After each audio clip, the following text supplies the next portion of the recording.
Nah, kepikiran nggak sih kalau ada suami istri yang sepakat pisah baik-baik, terus mereka bikin surat pernyataan sendiri dan ya udah nganggapnya semua beres. Pertanyaannya, perceraian kayak gitu sah nggak sih di mata hukum Indonesia? Nah, ini penting banget buat kita tahu, dan jawabannya mungkin bikin Anda kaget. Yuk kita kupas tuntas soal ini. Coba bayangin skenario yang umum banget terjadi. Ada pasangan yang merasa pernikahannya udah nggak bisa lanjut.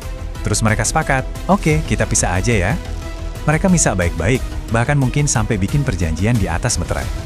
Kelihatannya sih udah selesai kan? Tapi pertanyaannya, apa kesepakatan pribadi kayak gitu aja cukup buat mengakhiri pernikahan secara hukum?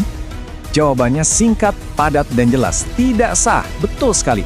Menurut hukum yang berlaku di Indonesia, perceraian yang cuma berdasarkan kesepakatan berdua tanpa ada putusan dari pengadilan, itu sama sekali nggak punya kekuatan hukum. Ini poin krusial yang sering banget orang salah paham, dan akibatnya bisa repot banget di kemudian hari. Oke, sekarang pertanyaannya dari mana kita tahu kalau itu nggak sah? Biar nggak katanya-katanya, kita harus lihat langsung ke sumber hukum utamanya. Yuk kita cek apa kata undang-undang yang jadi dasar semua perkawinan di negara kita. Nah, ini dia pasalnya. Coba perhatiin deh, di pasal 39 Undang-Undang Perkawinan, ini ada satu kata kunci yang penting banget, yaitu kata hanya. Penggunaan kata hanya di sini itu artinya menutup semua jalan lain. Jadi, nggak ada tuh yang namanya cerai di bawah tangan, cerai cuma modal kesepakatan, atau cerai lewat mediator doang. Pokoknya, semuanya wajib lewat putusan hakim di pengadilan. Terus gimana kalau untuk pasangan yang beragama Islam? Apa aturannya jadi beda? Nah, kita lihat yuk. Ternyata hukum Islam di Indonesia juga sejalan banget loh soal ini. Nah, buat pasangan Muslim, aturannya diperkuat lagi di kompilasi hukum Islam, tepatnya di pasal 115. Isinya sama persis. Perceraian itu hanya bisa dilakukan di depan sidang pengadilan agama. Bahkan pengadilan juga punya kewajiban buat mencoba mendamaikan dulu. Jadi klop banget kan, hukum nasional dan hukum agama di Indonesia, dua-duanya satu suara. Perceraian harus lewat pengadilan.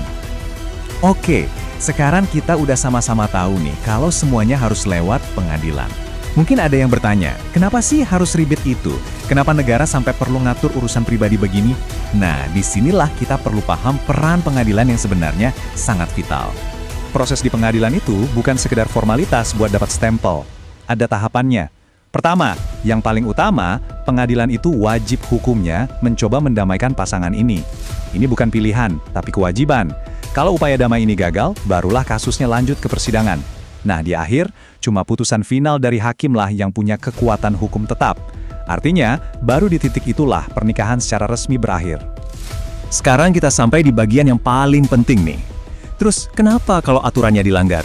Apa sih resikonya kalau nekat pisah tanpa lewat pengadilan? Memahami ini bisa melindungi masa depan Anda dan keluarga loh. Yuk kita lihat konsekuensi nyatanya. Tolong perhatikan baik-baik ya. Kalau Anda bercerai tanpa putusan pengadilan, maka di mata hukum, status Anda itu masih suami istri yang sah. Akibatnya apa? Pertama, Anda nggak bisa menikah lagi secara resmi karena bisa dianggap bigami. Kedua, kalau salah satu pihak meninggal, pasangannya yang terpisah itu masih berhak jadi ahli waris. Dan yang paling krusial, urusan hak asuh dan nafkah anak jadi nggak punya dasar hukum yang kuat sama sekali. Kacau kan?